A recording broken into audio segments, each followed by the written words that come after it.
Women education and empowerment has been blamed for a lot of ills, so much so that the real value of educating girls seems lost in the noise.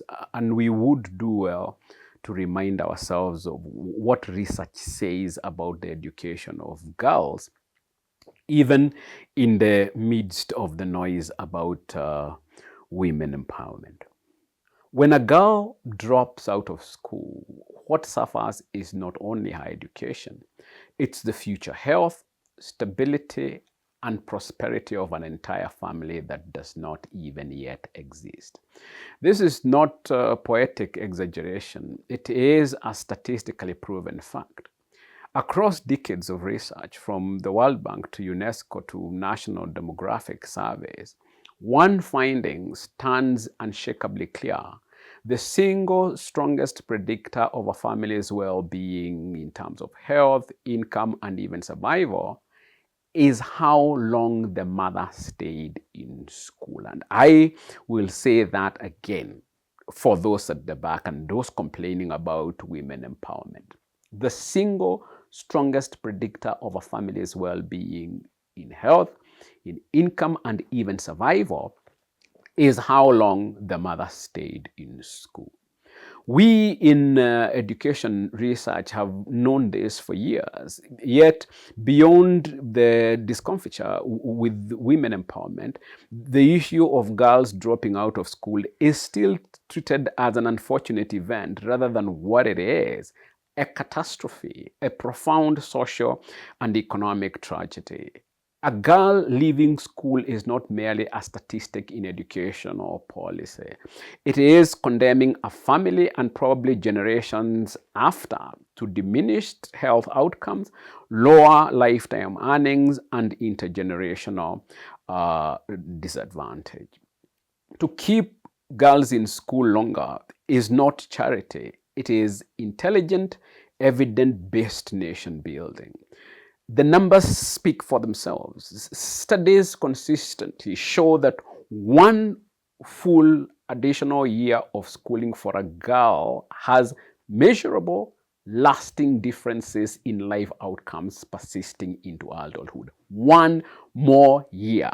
Not a lifetime, not a decade. 1 year is enough to change the trajectory of a girl's future family and the next generation. 1 more year in school raises her lifetime earnings by nearly 10%, reduces infant mortality by up to 10 deaths per thousand, and delays marriage and childbirth, and improves her children's chances of surviving, being vaccinated, and completing school themselves.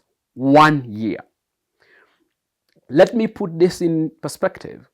If a girl drops out in grade 4, and another drops out in grade 5, the one who drops out in grade 4 will have measurable, comparatively reduced lifetime earnings, likely to marry and have children at a younger age, and her children will have less chances of surviving 1 year in school.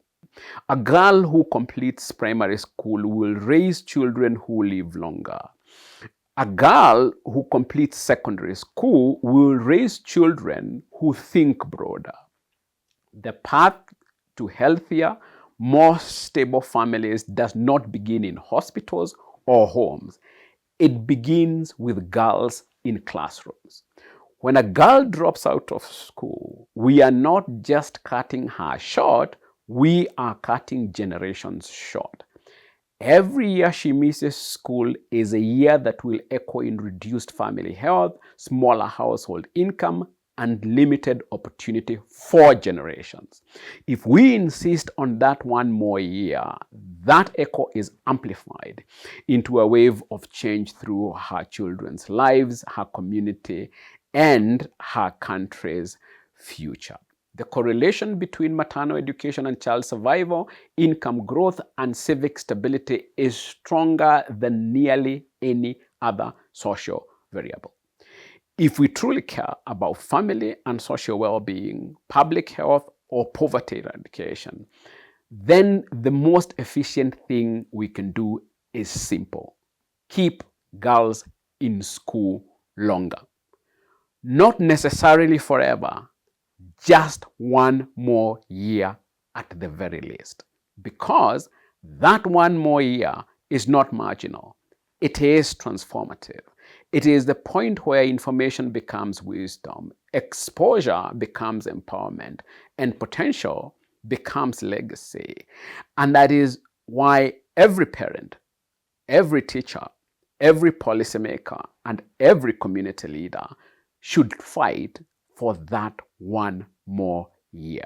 When you keep a girl in school longer, you are not just changing her tomorrow. You are rewriting the health, the prosperity, and the possibility of every tomorrow that will follow her. Thank you for your time. See you in the next one.